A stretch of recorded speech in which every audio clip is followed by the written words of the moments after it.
I think Yeah, I got a big show. Hey, everybody, we're live, and apparently we're competing with a whole shitload of other lives too. So, what do? We go forward, man. We go we do what forward. we do. The Drew 24. See, there you go. The Drew is here. So Stay here. So, question, Ryan. When I saw this post that was like last week or something like that, and I saw East versus West, and then I saw the Challenger Series coming to Florida. Instead of reading it the way it's supposed to be read, I glanced at it and I thought, "Oh wow, East versus West coming to the United States." And then when they started making matches, I was like, okay, here we are. It's more of a Challenger Series, but I'm not real sure about the rules. Brian, what's up, buddy? Welcome to the show. Like, if you win your match there, does that mean you punch your ticket there, or how does that work? I have no idea, man. Couldn't tell you. I mean, with the caliber of guys, I don't know if it's a guarantee, but I would assume. I've been seeing some interesting matches. I even see Ian Carnegie has got some really interesting matches coming up, which at one point he was going to offer me a match, but I don't know what happened there. We got a whole bunch of maybe people don't have any faith in me anymore, Jody. I don't know. What like, did he have an opponent for you or what? What's that? Did he have an opponent for you? No, it was just tossed around when he was first starting his league, and I noticed there's a lot of Alberta guys going against a lot of Ontario guys. So it's almost like, well, I'm not going to say it. It's that's what's happening. That's what's happening. Right. Yeah. Well, I mean, it is what it is. I'm glad he's had. There you go. I'm glad he's having that out there, because now it's like, okay, let's see how far he could take this. Because I know once upon a time he had the Major League Arm Wrestling.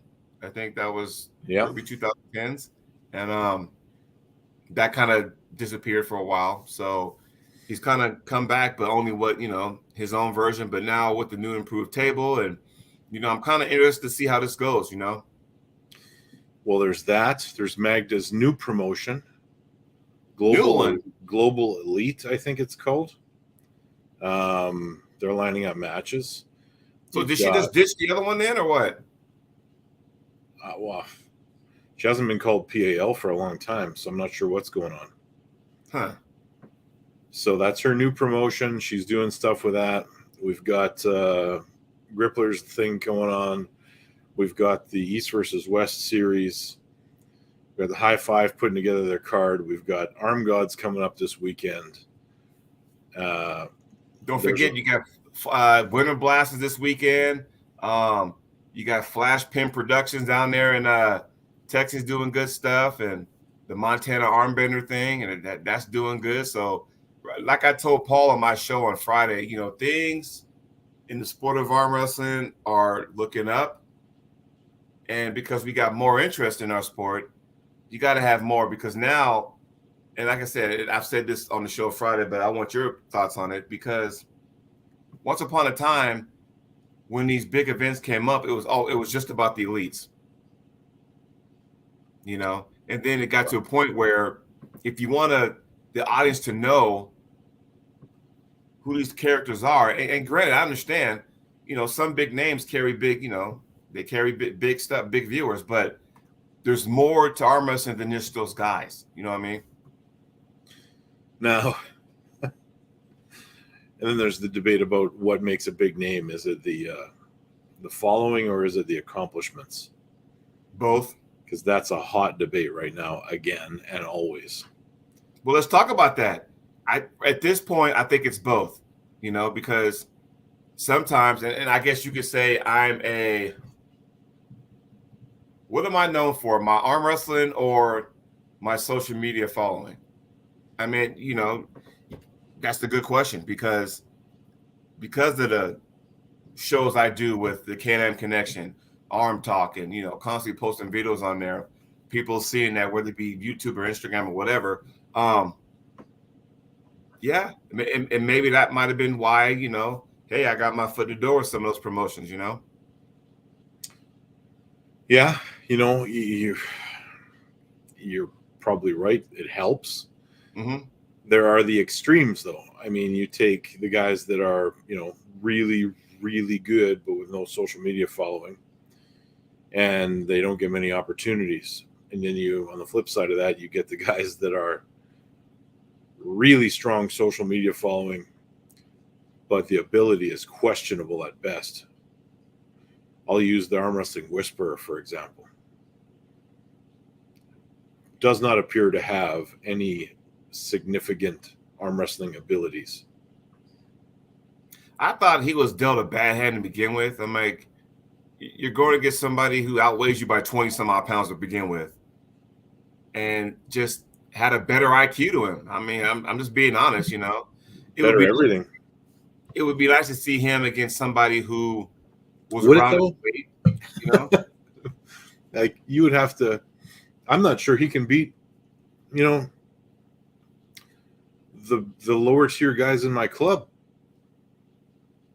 Well, there's only one way to find out, and it's not like I gotta follow everything he does, but I haven't heard too much about him since his match with Auden. Honestly, That's the other thing, because this guy has a mystique about him, and people actually, the general public, think he's a somebody.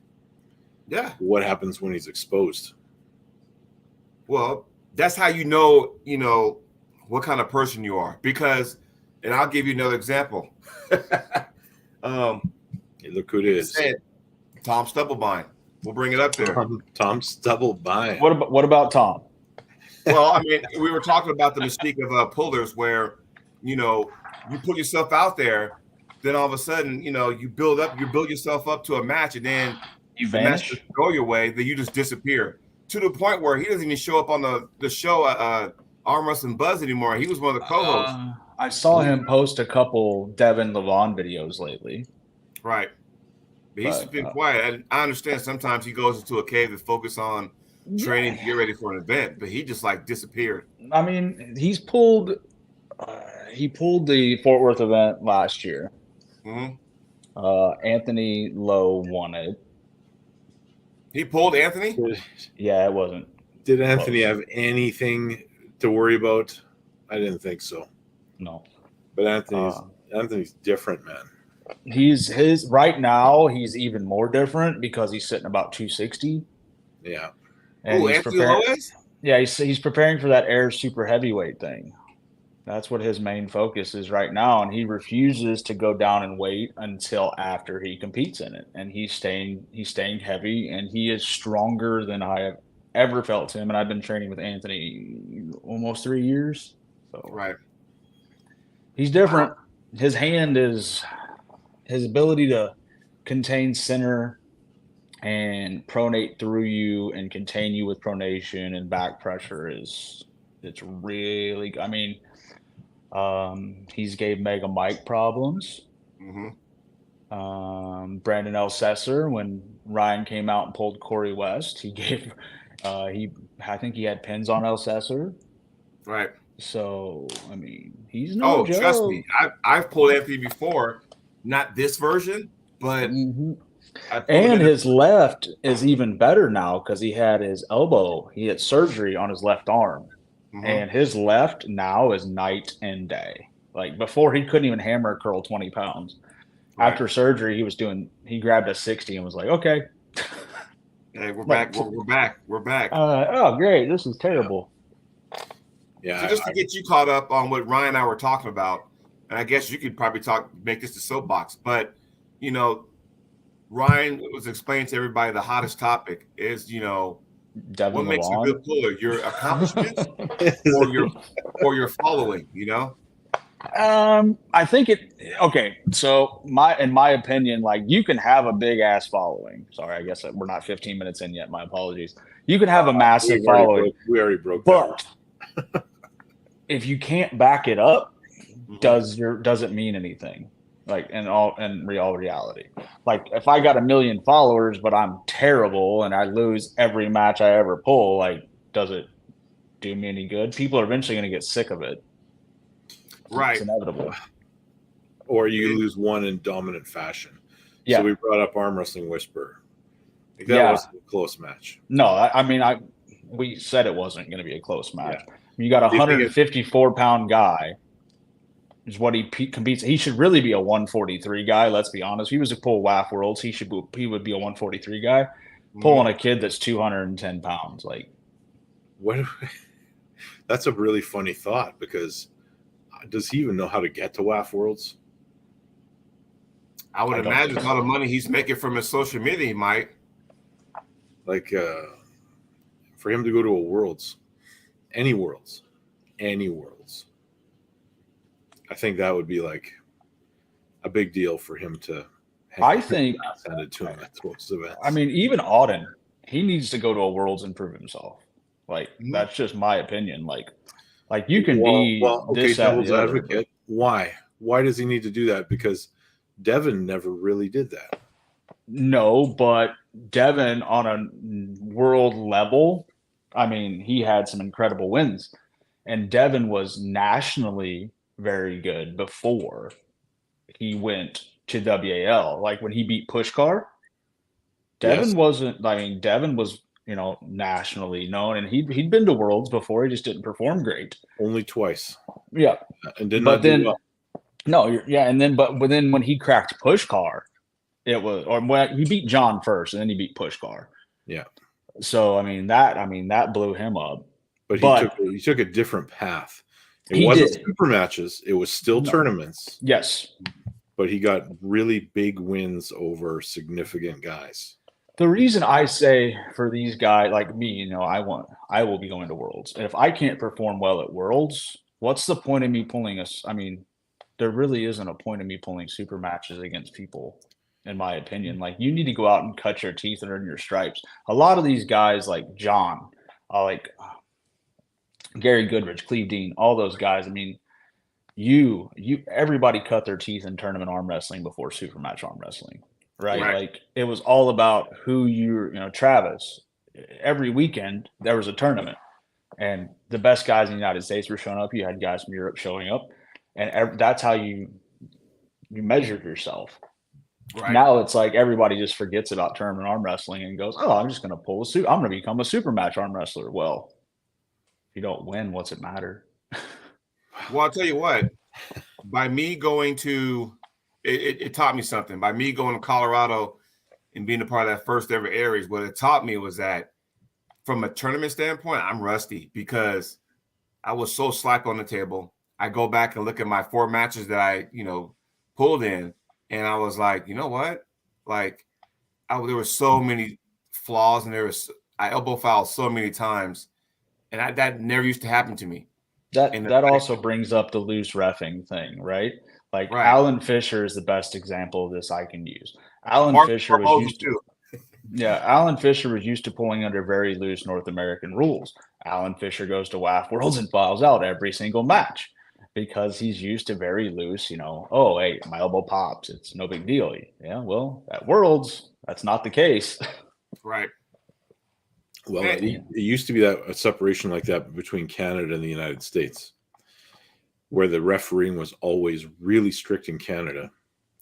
And it was a disadvantage either way. So if a Canadian was going down to the States, they would struggle because guys would be doing things to them and getting away with it. On the flip side of that, when the American pullers would come up to Canada, they'd get fouled out all the time. Yeah. Mm-hmm. And like, people complain about rules all the time. I can't tell you how many matches I've refed, as I ref a lot of them, where somebody complains at me, well, I didn't gain any advantage. Well, I don't care. The rule set states if I can see any type of daylight between your elbow and that pad, it's a foul. Sorry. Yeah.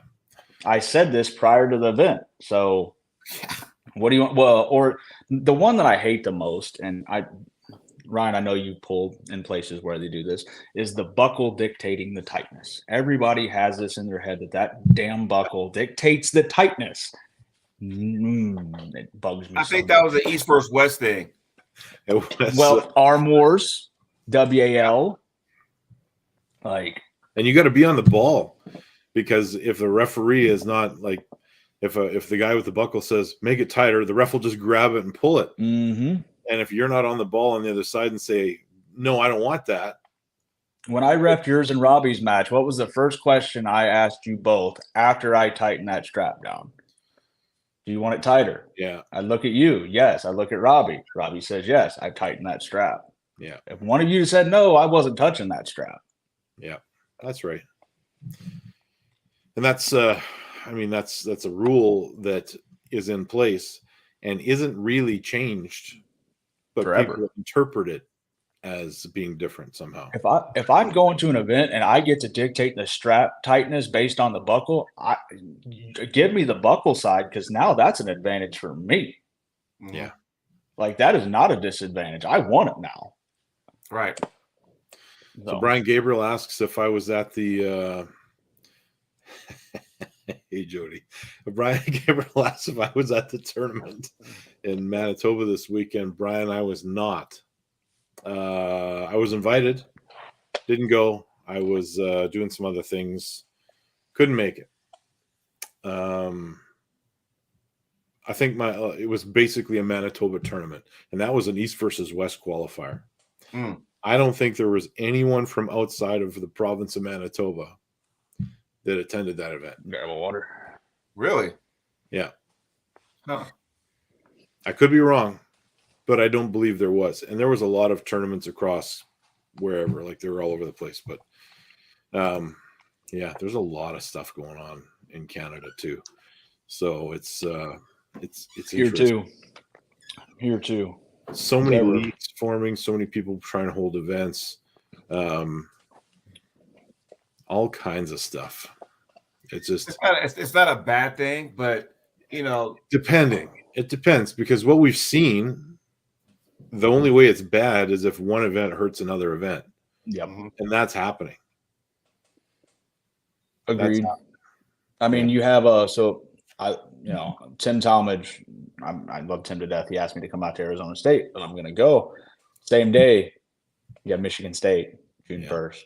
I mean, there's definitely going to be, some people that normally would go to Michigan that are going to go to Arizona. There's usually some people that go to Arizona that might go to Michigan. So, but my question is, are they far apart enough to where it's not going to affect another? Like, they're the same date. But even so, like if I'm in Oregon, right? Geographically far. And so if I'm in Oregon and my term is June 22nd, and yet somebody Michigan State, not Washington. It's Michigan State, sorry. Yeah, and somebody from Ohio puts one on the same day as me. Is it really hurting anybody? Possibly. Because they're so far apart. In this case, these are two big events. Yeah. So these are two massive events. So a lot of guys might have hit both of them. Right. But now they got to choose. Yeah. Well, I mean, that's I guess that's the pros and cons of the sport, Yeah. You can't go to every event, but you got to do what's best for you, Yeah. Because it used to be, at least back in the early 2010s, an event will come up, whether in this is 3-week window, because you got the one event, and it's like, okay, the week before and the week after, I want to go to this one, but who's showing up? And that will determine if you went to this one or that one. Remember that, Ryan? Of course. Yeah. And it depends on if one has a payout and one doesn't. I mean, that dictated a lot too, right? That still has a big, thing. Like, I'll tell you a story. The guy that got me into arm wrestling, Miles Wolko, he was at Over the Top. He did all the things. He traveled around. He had this big plan that he was going to go down because he had the flyer from Mary McConaughey and Denise Waddles, and there was like a whole bunch of tournaments that were like one after the other, like Saturday, Sunday, a week goes by, Saturday, Sunday, and you could do this circuit around northern middle United States, and they all had cash prizes. Mm-hmm. And his big plan was to enter multiple classes, do the big tour, come back, and have all this money in his pocket. Would have worked out really well, except Ingen Terzi showed up and destroyed everything. And did the same thing. So that's when he beat Cobra, and Cobra was pissed. He did. I remember that.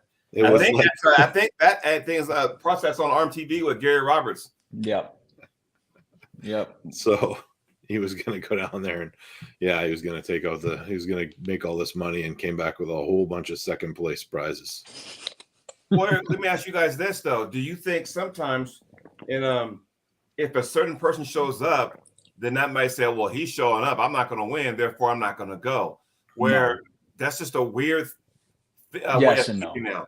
Because before it was like, oh, hell, if he's showing up, let me see if I can, upset him or something like that. I mean, you know what I mean? It's just one of those deals where now it's weird, So yes and no to that, Jody. You are going to have those people that are like, oh, he's showing up. I'm not going. It's a waste of time because I know I'm going to get second or third. And that's, hey, cool. That's your choice. But for me, I'm going to go there and I'm going to, if it's somebody that I really want to pull, I'm going to go head first into him and be like, well, let's see what happens, because I just have that mentality. Like, okay, if you beat me, cool. But I want to see where I'm at. I'll tell you something. If I knew that Levon was going to pull at an event, he got flown in by, say, Billy Berg and Steinbach, and he was going to pull at an event there, just enter the open tournament 2 hours away from here, I'm going, because I got to try. I got to at least try. 100%. Like, so Arizona State, John's going to be there. Like, we don't know if John's going to compete or not, but if John competes, there are people that are going to come just to say they pull John Brzenk and see what it feels like. Guys may jump up into his class. Exactly. And but why does that apply to everybody else, though? I don't know. Because some people don't have that mentality. People are built different. Mm-hmm. I think they're so built on, I want to win. I want to walk over a top 3. And I get it. But when you go to one of those big tournaments that Tim puts on, if you place top 3, you did something. Fuck, I've been doing that for a long time. It's hard to place top 3, at least for me anyway. So, So like when Devin came to Austin, Dimitri, he brought him in. Like in that bar, there were this was just a bar, the practice. And there had to have been 400 people. Mm-hmm. Just to feel what Devin felt like in his prep for Levon when he pulled him the first time. Yeah. And why not? There's only one tweak I would give to that. So Travis used to have this mystique about him too. When he would show up, people would jump into his class to pull with him. But they went to the table believing they were going to lose that match. And they pulled like they believed they were going to lose that match. So they went up there kind of laughing, joking around, no fire at all. And Travis just mopped the floor with everybody. It made his day easy, you know what I mean? So we just need to get that fire back. I don't know how we do that, but it's just weird because it's like, okay, and sometimes you don't get that big name coming because there's so many tournaments now. And they also, they go somewhere else. But still, it's just like, we'll take Arizona, for example. What does Arizona have to offer? Well, Tim puts on awesome tournaments. He's going to bring some big names there. Yeah, I mean, this year there's Larry Wheels. What's good about Michigan State? Well, we all know, hey, there might be a slight chance I might win one of those gorilla statues. But you're going to pull your ass off when you go there because there's going to be some studs that you probably never knew or heard of. And they're just as good as you, if not better. You know what I mean? I can't pull Michigan State because I'll foul out every time. I would love to. The AAA rule set and I are not good with each other. So I never explained the AAA rule set. So AAA rule set, if you intentionally slip to try to get the strap and they deem it's an intentional slip, you lose the match instantly. There's no foul. It's a loss of match. You have to match someone. There's a rule that states you have to match somebody's load. Like you cannot know if I'm trying. Like say Ryan wants to load and I'm a no load puller. I have to match him. What the fuck? I'm not kidding. There's ways around that. Like there are, but manipulate the AAA rules pretty well for a time. Yeah, but me and AAA rules are not. Because I, have this tiny thumb and I'm very good at slipping and getting to the strap. But there, I'll foul out every match. I used to really like that rule set. And I don't know how it's still a thing. Like it is. It's still. Who's running? Are Frank and Karen involved with Michigan State? I always see them there. Yeah, I think it's still a AAA banner, I believe. Mm-hmm. I think so. Yeah. Man, I pulled at the Arnold's when it was still AAA. Yeah. There was a time. Mm-hmm. Now there's no rule set because Yeah, like rule set wise, there's three Arnold's main having rule fun. sets still in the United States. You have AAA for Michigan State. Winter Blast still does WAL rule set, which yeah. And then PAL runs the PAL, WAF, IFA, USAA rule set, and that's pretty much what everybody else runs. And then Greg Sharp's events run the modified WAF, IFA, Yeah. where everything's a ref script and 3-foul system. Yeah. And that's where I got to go coming off of Corey's event where it's like, okay, get your grip and stuff. Now I got to transition my brain into, because my next tournament is going to be that qualifier. So I got to transition my brain into like, okay, that kind of thing, So Just remember you get 3 fouls. So, I mean, yeah. Where Drake hates the straps and he's telling everyone strap. how to beat him because he's got a giant Yeah, exactly. Yeah, well, learn to pull on the strap. No, Well, Ward problem he has a big hand. Yeah, Ward. It takes away his best tool, Uh-huh. which is manipulating with his hand. And Okay, Danny, I love Danny to death. Danny's hand is strong. Like for his side, Danny's hand is just ridiculous, and I hate it because it's almost impossible to get out of. But in the strap, like he's still such a hand-based puller that he's not, the biggest fan of certain setups in the strap. So. Yeah. Because and that's the problem I got because I'm a hand control guy for the most part. But the problem is though is that when you get to the strap, you don't have to rely on your hand so much. But my brain goes to okay, I'm going to control you with the hand and the strap. Then it ends up going against me, right? And another thing, I'm at a point now to think that maybe the strap is just another style pulling because let's be real, there are some people. It is 100% a different style of pulling. Yeah. Maybe they don't have to work on their wrist because, hey, if I can just slip and get it, I don't worry about that. Some people are like that, not all. Yes and no. It depends on the style in which you pull. If you're a hook puller, that can be the case because you can get a super tight strap that's really going to protect you. But if you're a hook puller and you get against somebody that's very good at setting up a loose strap, you do not like the strap anymore because your advantage just went out the window. I believe it was Travis that said, if you hook in a strap, you don't know how to pull in a strap. So there you go. But again, what he does works for him, not everybody else. This is true. Same way for me. Like the way I pull inside and outside the strap are totally different. Well, it has to be. It has to be. Well, I want to ask you guys a question. I don't want to change the subject too much, but I need to ask a question. Go ahead. It's this weekend. Oh, yeah. I know. Arm gods. Do we know what the thumbtack match looks like yet? I haven't heard as far as what? The logistics of it. Like the pin pads, how the tacks are going to be on the pads, how you're going to not spike your own fingers into the thumbtacks while you're pinning somebody. I think we're gonna see a bunch of false starts purposely just to get it going. I know it's specially made pin pads with the tacks on there.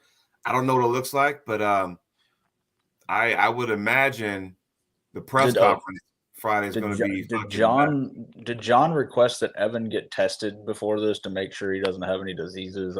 We're like, like hepatitis. You never know. He needs a full screening for all. Yeah, exactly. Full panel. You need like an MMA test. Yeah, for arm wrestling now. Like if I'm pulling somebody and there's a chance that there's going to be blood, I want to know if there's an infectious disease I have to worry about. Well, you talk about arm gods. Oh, go ahead. Yeah, Jay Clean's saying delegitimizing the sport. Here's the problem I got, Jay Clean.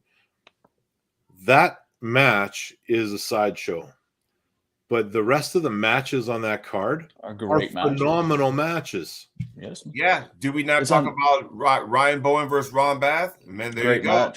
Great match. RVJ's over there. We got Pork Chop going over there. Tim Talmadge is going over there. Galgis Doskus versus Tim Bresnan. So I mean, again, but because Sonev versus Pork Chop, the Renegade match, the hardcore match gets all the fucking publicity. So, But here's the thing, though. Here's the thing. It's smart of Arm Gods. As much as people may not like the match and be like, "Oh, it's just a sideshow," which, yeah, okay, cool.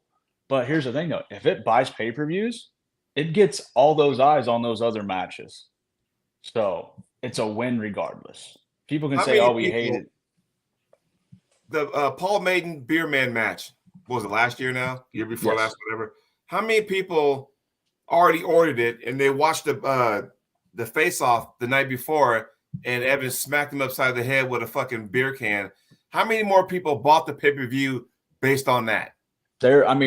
Arm Gods would have to release those numbers, but I'm willing to bet more people did buy the pay-per-view because they want to see, okay, is Paul going to take this crap or is he going to take it out on the table? And Paul destroyed him. I mean, it was not even close.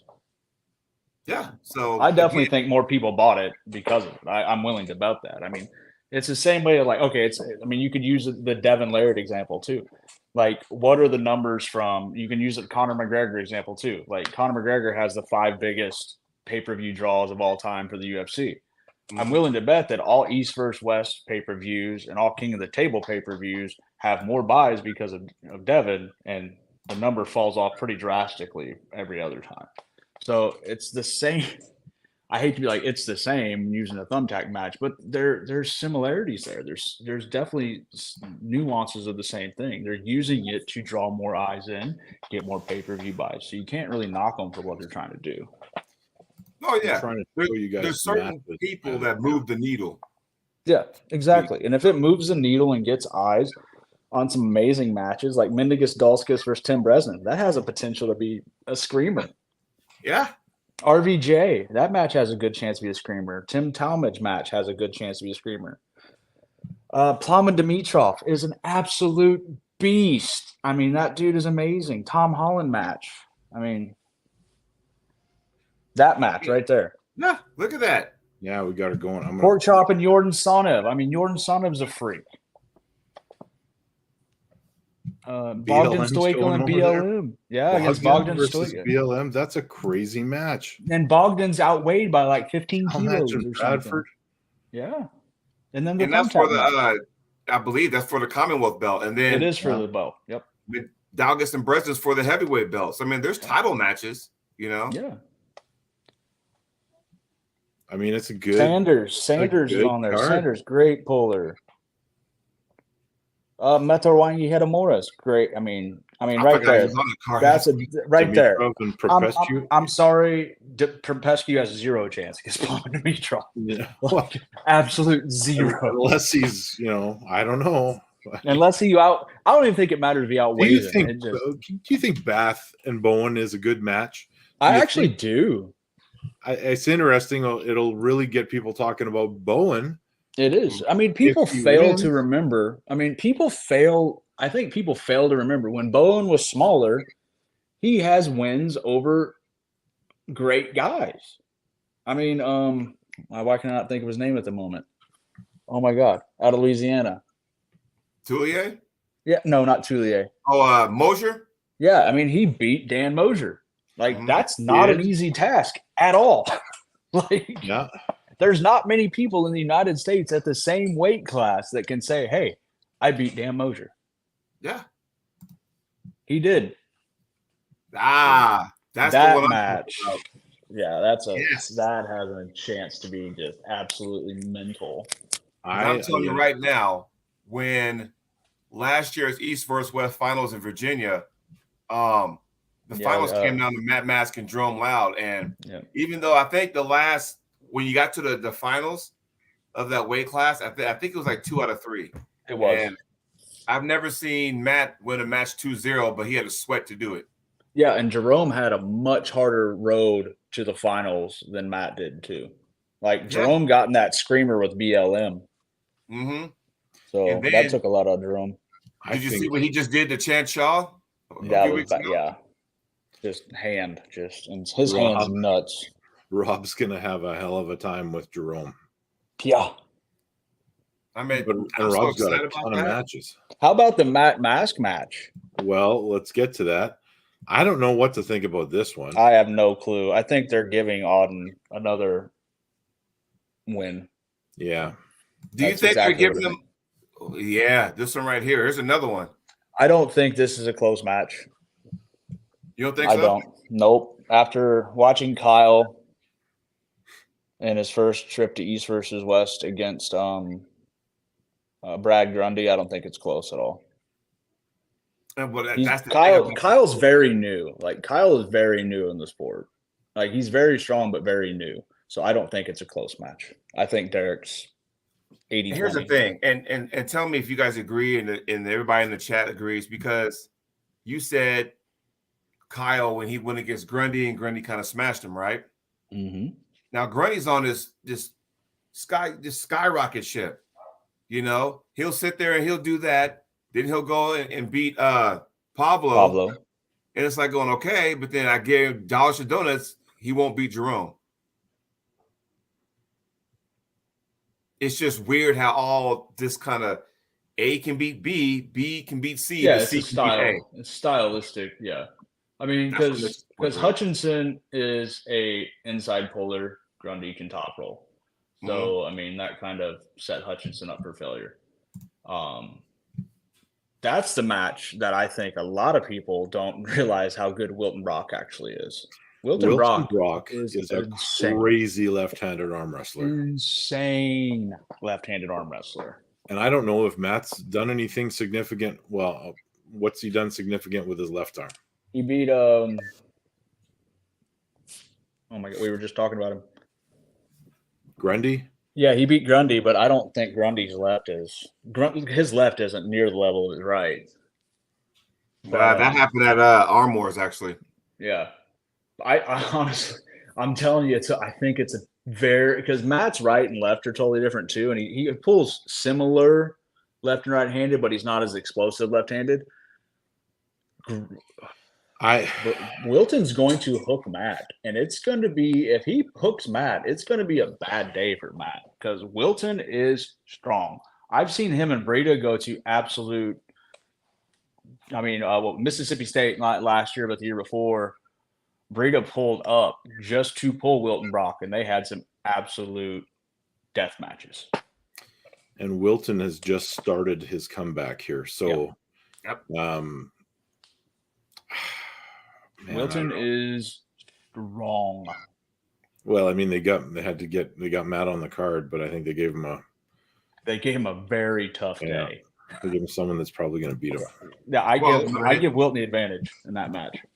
Up to this point, Matt's stock is kind of rising too. I mean, right-handed for sure, but left-handed. I mean, has Matt ever really been known as like a dominant left-handed puller? I mean, I know in WAL he got wins and stuff like that, but no, he'd be the first person to tell you that his left is not what his right is. Yeah. However, what the word around the campfire is that ever since the stem cells, his left is like, really good.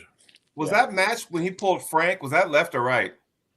Frank Lamparelli, he was right. And Frank top rolled the hell out of him. Okay.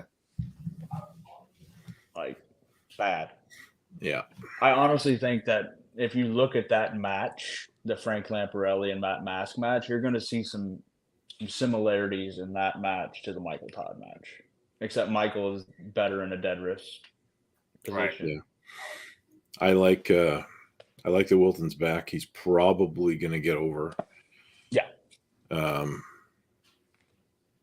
Yeah. I mean, that's just. And here's the thing. Here we are talking about how we kind of lost this luster with tournament arm wrestling because it's all about the super matches. But then you see this and go, I get it now. However, those guys earn their stripes in those tournaments to get to that. Oh, yeah. I mean, like I said, I watched Wilton pull. I mean, Wilton used to come to Mississippi State every year and just run through people.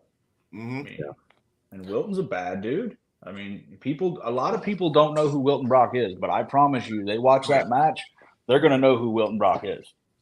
I remember a round robin tournament in Florida, probably early 2010s, and it featured Tom Nelson, Chris Chandler, Ron Bath, Sean Latimer, and Wilton ended up undefeated in that round robin. Some other guys too.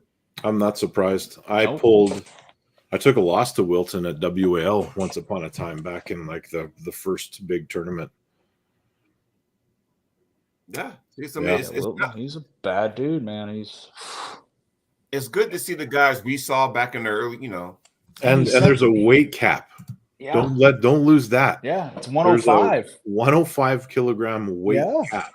Can Think Matt about make it. 105? Yeah, he's only like 240 something right now. That's 231, so he should be able to make it pretty comfortably. So Matt needs to diet a little bit And or sweat it out. Wilton sets about that 110 mark usually. Yeah.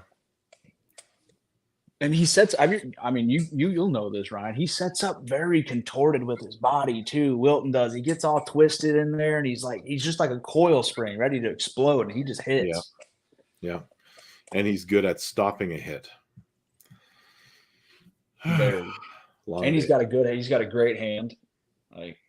Like he's no joke. Like I said, the last person I saw him and Brita pull 2 years ago at Mississippi State, and that was an absolute screamer. I mean, Brita came out on top 2-1 that day, but in the tournament. But yeah, it was not easy for anybody that day. And this will be June 15th. June 15th, everybody. Yeah. Can we go back to the Bo and Ron Bath match though? Because I don't think that match is getting enough shine, because Bowen has a style that is going to be hard for Ron. He does. Mm-hmm. So and Bowen, whether people want to give him credit or not, he is not stupid. He is very intelligent on the table. I mean, you can look at the Dan Mosier match and tell he's a very intelligent puller, because he did what he needed to. He rode Dan's hit, stayed with the pronation, and caught him out here. He's going to low hand Ron, and he's going to drag and top roll Ron, and Ron's going to try to hook. And I think it's a bad day for Ron personally. Could be. I mean, Bowen is a strategist. He'll hit for position. Just trying to burn him out. Can I answer this? You want me to read the super chat, Jody? Yes, let's do that. Okay. Eric Carlin, Jody, what would you say is the highest accomplishment in arm wrestling altogether? It's actually a decent question. There's so many accomplishments, because nowadays it's like, okay, if you go, it used to be. He says he rephrased it. I think his first question is more interesting. He said, "What's your highest accomplishment in arm wrestling?" But let's answer both. Where did it say my highest accomplishment at? He wrote it in another message. I think he wrote it in a message. Well, we'll answer the one with the highlighted. So it used to be WAF Worlds, right? Because you went through a whole bunch of people who win that.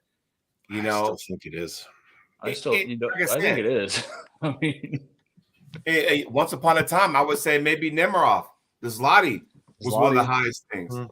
Petaluma. Yeah. I just think over the years it's changed. And now I think it depends on the decade. Right. If you are the guy, if you're holding the super heavyweight championship at East vs. West, does that make you the guy now? I mean, like I said, it depends on the decade for me, because you've had so many. If you look at the 80s, what was the pinnacle of the 80s? And you had the 90s, and every one of those decades, it's pretty much been John Brzenk at the top of that mountain. Even in the open weight category, it was John. So, I mean, for a short time, the Arnold Classic was a prestige event. Wow. And then John showed up and won that too. Yeah. See, so I mean, it all. I think you're right. It depends on the decade. Now, his second question was my biggest accomplishment. Yep. Let's see here. I would have to say. Well, thank you, Scott. There we go. Oh, is it Scott in the house?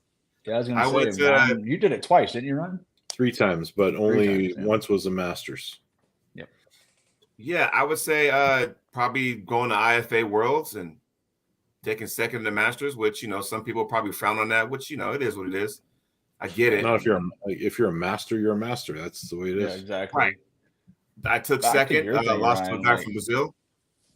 I still think WAF Worlds is still one of the pinnacles of the sport. Still the hardest tournament in the world to win. 100%. Yeah. I mean, I'm taking nothing away from IFA Worlds because they have some absolute killers there too.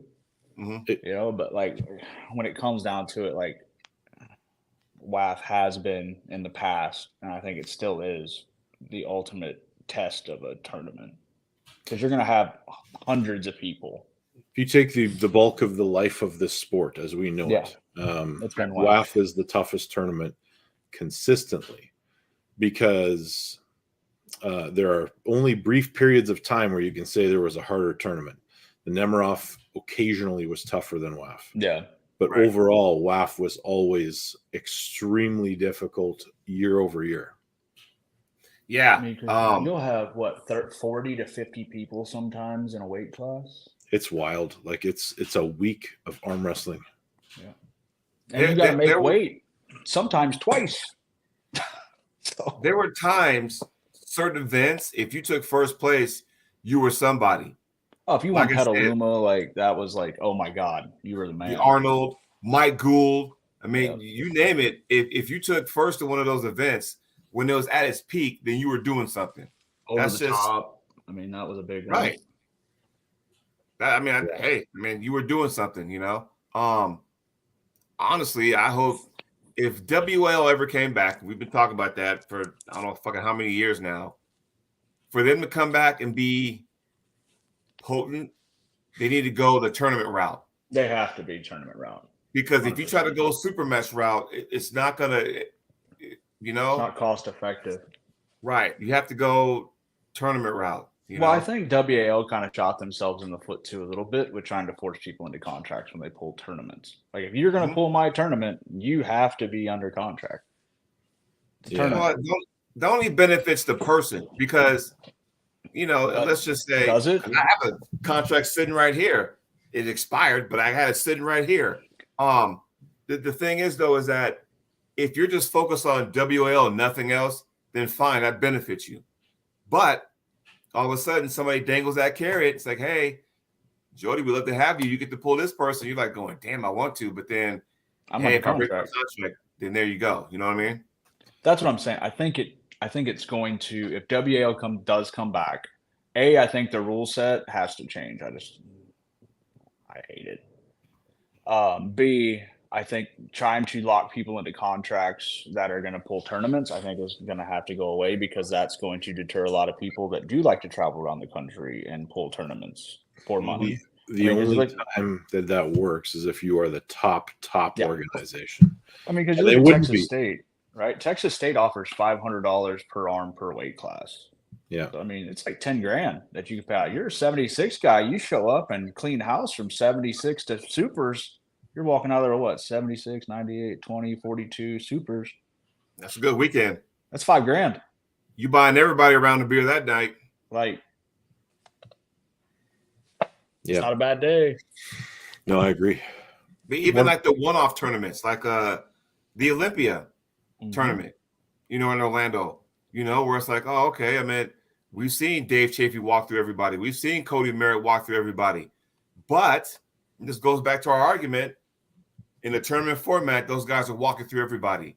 And now it's like through super match format, they struggle. You know what I mean? They struggle. Well, I mean, I think a lot of it, the tournament format now is there's not a monetary reward and big enough to bring these people that aren't under contract with King of the Table or East vs. West to an event, right?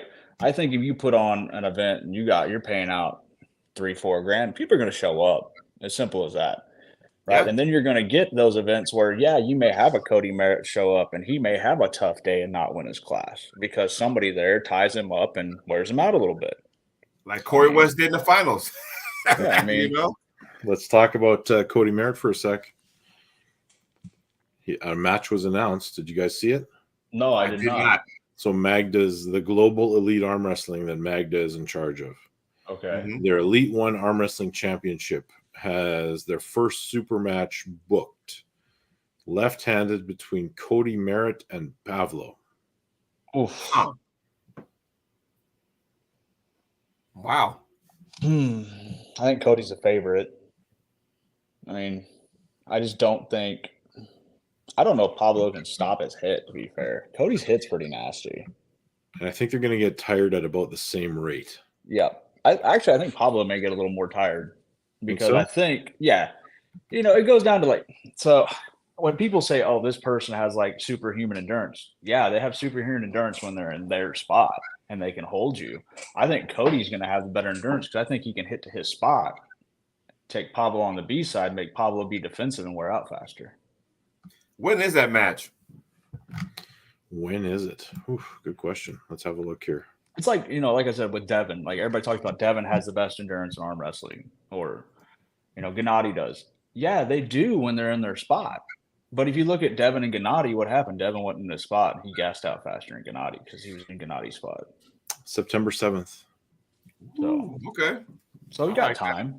I mean, you got time for Cody to get back. I mean, I was actually thinking, where does Cody go now after the Jablonski match? Because that was very one-sided.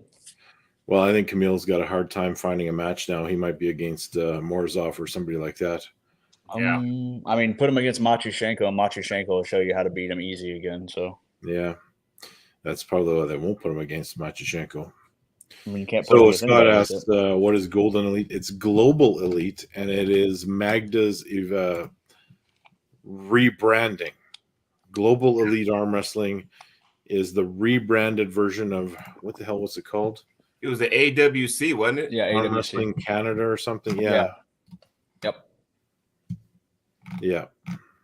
I'm excited to see Cody again. Well, I mean, it's a competitive match. It's good. Very. I mean, there's a lot of guys I would like to see get out more, and I think having that East versus West thing in the United States is going to be very beneficial, especially for guys like Jerome Loud, who people. I mean, a lot of people don't know who Jerome is. I mean, people that know arm wrestling know who Jerome is, but your new fan that's a casual fan that came into the sport because of a Devin or an Hermes or a LeBon has no clue who Jerome is. Oh, they will. Doesn't Jerome have a really good left arm as well? Yes. Anybody down south knows who Jerome is. And the reason Jerome isn't well known, yeah, exactly. And Jerome's not on social media. He's not, he's not a brash. He's very soft-spoken. He doesn't talk a whole lot. So he does his talking on the table, and most people hate seeing him on the table because they know it's going to be a bad day. Yeah. So. But I'm glad for him. He gets that opportunity. Oh, yeah. Super happy. And I think his win over Chance, his stock went. Oh, yeah. Oh, yeah. Even I thought his stock when he lost to Matt Mask in the finals last year in the East vs. West, I do believe that your stock can rise when you lose. 100%. Because I still think if you put him and Matt fresh on fresh, I think Jerome beats him personally. So that's just my opinion. Could be it. Because I think, Matt is a very strap heavy puller with his style. Like he needs that strap to activate that drag. And Jerome has the hand that can keep Matt out of a strap. That's what makes it an awesome match with RVJ, because RVJ is going to be the favorite more often times than not because of his hand. Well, guess what? Now you're going to go against somebody who has just as much hand power than you. What day is that again? June what? 15th? 15th. Yeah, here's the thing, though. Remember, RVJ's pulling that 220 round robin 2 weeks prior. And he's got a match coming up this weekend. And he's got that 220 round robin. If people don't know who Dimitri Kachan is, boy, are they about to find out. Because Brent knows who he is. Brent Rockers does. I mean, look at what you can go on 2-1. Anybody that hasn't seen it, go to 217 and look up Brent Rockers and Dimitri Kachan. I promise you're gonna be like, holy shit. Dimitri's good. He's beat El Cesar already in a super match. Yeah, he's beaten El Cesar. He can beat Brent. It's gonna be a lot of people are not gonna like that day against him. I promise. I actually have him as one of the favorites in that 220 round robin. So I'm thinking about actually buying the Arm Gods pay-per-view. Don't you got to be a member to buy it, though? I'll buy a membership. Yeah, it's like $5 or whatever it is. Yeah. Yeah.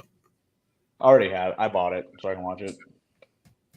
I'm very. The rest of the matches have me intrigued, and I will watch that thumbtack match because I need to know. I need to talk about this next week, Jody. Yeah, Plowman. I mean, anytime I get to watch Plowman pull, like because of his him and Jordan Sonev, especially with their unfortunate situation with their ban from WAF and Svet Time and stuff, I love seeing those guys pull because they're just absolute animals. Yeah. What, Scott? Why are you very surprised? I gotta see it. And I mean, John called me out. Uncle John called me out. He did talk about a super match, yeah. Yeah, he's talking about left-handed super matches. So wait a minute. I thought he was talking about Stubblebind. Yeah. Why would he waste his time pulling that guy? I'm sorry. I don't think it's a match. John would run through Tom pretty comfortably. And John would talk a lot of shit to him in the process. Yeah. But it would get Tom what he wants in the public eye more. And if that's his goal, hey, good on you, man. Yeah. So what? He's asking you. How about Nanya and Paul Italia this weekend? If Paul loses, he should. Oh my God. This is what I want. When this match is all said and done, Paul win because Paul needs to stop. Stay away from the fucking amateurs. However, I know something y'all don't know, and I'm supposed to be. I'm sworn to secrecy. So. Paul needs to stop pulling amateurs. Like none is an amateur. Semi-pro. What the fuck is semi-pro anyway? Yeah, amateur. It's the same people. But I'm talking like Nunya and all these guys that he's been pulling in super matches, they're all amateurs. Like he needs to go pull a pro event and test your moxie. Like take your ass kicking and move on. You're gonna learn more. I learn more from getting my teeth kicked in than I do from any win. So he needs to do the same thing. We've all had that. Hey, I learned a lot that night. I pulled Earl Wilson and got smacked. So yeah. I would like to see Paul stay away from amateurs, though. I gotta defend myself. Go ahead, Scott. The circus, it is a circus, but there's too many good matches to ignore it. There's 10 matches or 11 matches on the card? There's some good matches on there. Yeah. Maybe I'll put it on mute so I don't have to listen to, Aussie. Aussie's announcing. Is it Aussie? Okay, well then I won't. I can deal with that. He'll be at Arm Gods. Yeah. Go back to Uncle John called you. I want to know that. Oh, so John put out a poll. Well, I guess you can call it a poll. Yeah, it was 4 names on it. After he beat Jeff Dave, it was Pork Chop and Espey, and there were 2 others. I can't remember who they were. Yeah. And he was letting people vote on who he should pull next. Yeah. I don't think I won the poll, but my name was on there. I was one of the 4 names he picked. Mm-hmm. So, yeah, Uncle John is beefed up a little bit, and he is beefed up. He's big. He's feeling good about his chances, maybe. Well, so we'll see. We'll see how confident he is after he's got thumbtacks stuck in his hand from. He might not ever have a single. Evan. Yeah, exactly. This is how I would want it. If I had to do the thumbtack match, this is just me. I wouldn't want to have to pin my opponent into the thumbtacks because then my fingers get hit. I would want to have to pin him, then have to lay his hand on the table. I get to hit him with a ruler filled with thumbtacks or something. Or it should be like a hair versus hair match where the consequence always comes after. Well, I guess I would.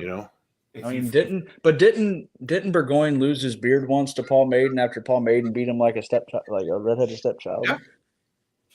Well, that bitch grew back in 45 minutes. Yeah. Yeah. Now he's got a 2-foot long beard again after a couple days. He also got married that weekend too, so his brain might have been on that too. So I want to know if Evan's even going to be recovered because I think he just spent St. Paddy's Day in Ireland. So wasn't Michael Todd there too? No, that was in Arkansas. Okay, there's a Blarney Stone in Arkansas. Yeah, I think so. Yeah. Okay. I don't know, man. But if Uncle John wants it, let's go. I'm a little bit compromised, and he might have a chance. Jody, did I see that who you will be pulling is already down to 176. Yeah.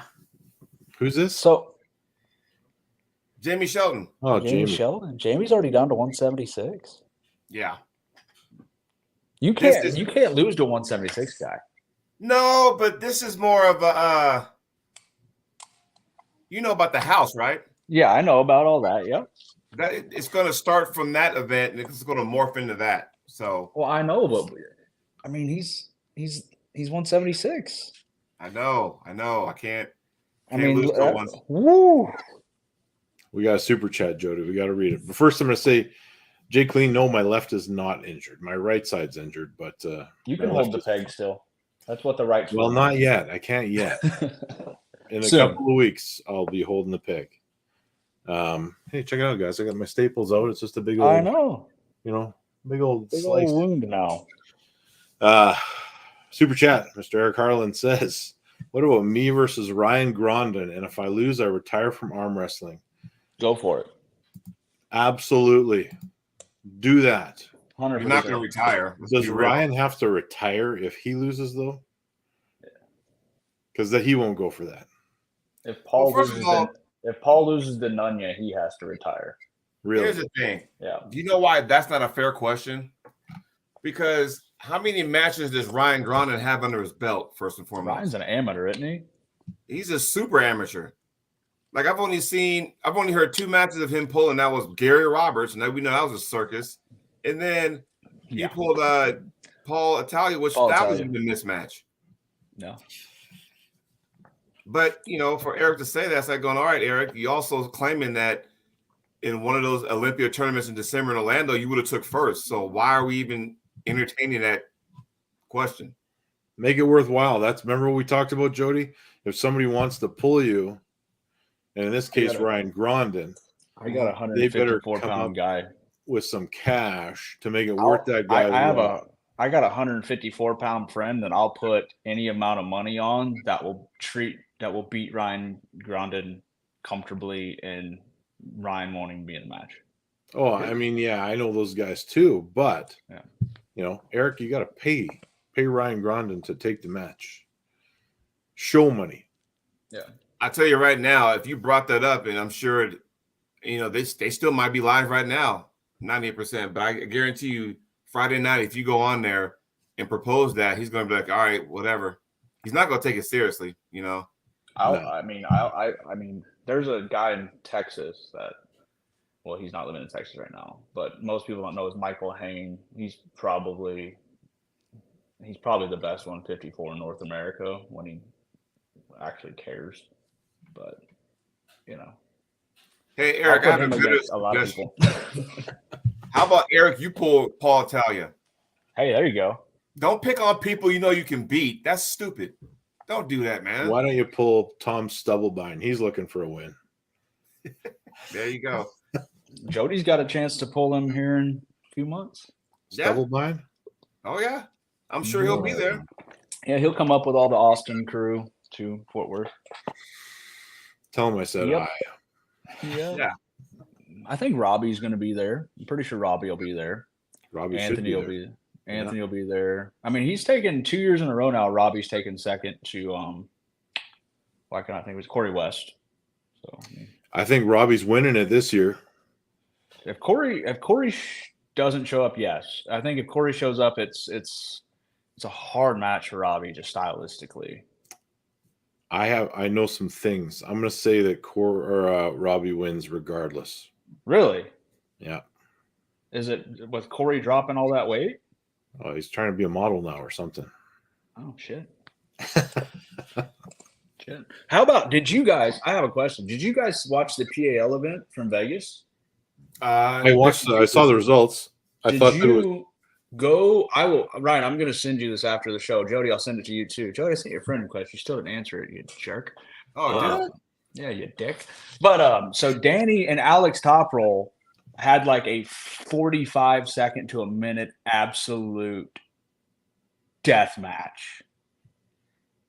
And normally Danny gets his hand taken by Alex, but he was able to catch him here for a change and hold him here. And it was Alex literally got flashed by a nobody in his next match. Danny went on to win a first in Masters and another second in Masters afterwards. So Wow. I told Danny that we need to see an Alex top roll and Danny Gillian super match. I like it. That guy, Danny, be traveling everywhere. That He was guy's like just a in road Vegas. warrior. You know what I love Loves about the PAL thing? This is a tournament where, by all rights, if you compete at it, you should be getting banned from WAF. And people don't seem to care. They're just going and pulling at it. Yeah, because you know, the PAL is guy- involved with Igor Mazarenko. So Yeah. And Igor is back and running an event in Dubai, which I found surprising. and anybody can come. Yeah. Yeah. But I think it's going to, like, a lot of people are going to go to it. Don't get me wrong. A lot of people are going to go to that event. There's going to be a lot of people that don't go to that event too, just because Yes. they don't want to take a ban for starters, and they want to be able to pull East First West or King of the Right. Table. And if But you're banned, you're not getting it. That may, you know what? The thing with WAF, they frustrate me to no end. And they're the reason IFA exists. They're the reason that someone like Igor is going to put on this event in Dubai, and it's going to be a massive success, because if you're not the 1% Yep. that are with East versus West, you have an opportunity to win big on a major stage. And yeah, exactly. And there's going to be a kick-ass prize pool at that event, because there always is at a PAL event or any event that Igor puts on. And he is setting it up so that all those second-tier guys that maybe aren't getting the calls from East versus West can now go on and do something significant and not have to worry about it. People can talk they can say whatever, but let's not forget, it wasn't very long ago that the best pullers in the world were pulling in the top 8 underneath Igor Mazarenko. So Yep. Where you That's think right. we're talking Vitaly, Tim Bresnan, Levon, Unger Peter Bayev. Bayev, John This goes Brezink on and did on. it. John Brezink, Todd Hutchings is pulled underneath it. Any Truman. of those vendettas you guys see on YouTube, Devin against Pushkar, Todd, Michael Todd, those are all underneath Igor Mazarenko. So let's not forget that. And Jay Clean points out a few names that are all banned from WAF that could show up there. So Plama Dimitrov, yeah, that he'll come there and destroy. Svetan Gashevsky, yeah. dude's a killer just a killer in general. Sonev. Sonev, oh my God. Any of those Bulgarians that are banned, you don't want us to be across the table from those guys. No. I mean, because Any what was it, guy not long out ago? there, you got to look at any guy out there who has 13 letters in their name that's pronounced like Fred is going to fucking win. Yeah. Yeah. I mean, because what was it, not long ago, Sonev beat Saunders in a hook war. Svetan just beat Toulier. Plama Dimitrov destroyed Elsesser both hands. I mean, just saying. Really good guys. Well, gents, we ready to put a wrap on this one? I accepted your friend request, by the way. Sorry. Okay, yeah, Now that's good. had to guilt you into it. But yeah, I'm looking forward to those events. Ryan, what's next for you though? After you're able to start holding the peg with the right hand. I don't know, man. I haven't got any offers. I mean, it's moving. So Yeah, that's big. I don't know. I know what mine is. I know mine. So I don't have an event lined up. I don't have anything going on. I know I'm refereeing. I don't know if people know this. I'm actually a master CAWF ref. I'm refereeing at the provincial championships on May the 4th, and I'm going to referee all weekend at the nationals coming up at the end of June. I was going to make a joke there, but I didn't. Yeah, don't even do it. I can imagine what you're going to say. My first event back is Arizona State. I'm going out there. It'll be the first time I pulled since I had my bicep reattached. So it'll be what? November, December, January, February, March, April, May, June. So 8 months post-op. And how you feeling? Stronger than ever. Yeah. Like really ridiculously strong. Like last night at practice, I went with Danny and Anthony for 2 straight hours, having them destroy me, which is great. And then tomorrow I'll be doing Tuesday, Wednesday, I do max effort days, Thursday, Friday are RPE days, and then Saturday is a rest day, Sunday's table time. So I'll be doing that leading up to Arizona State. It's gonna be fun. It's gonna be fun. Yeah. We know what you got coming, Jody. Yeah.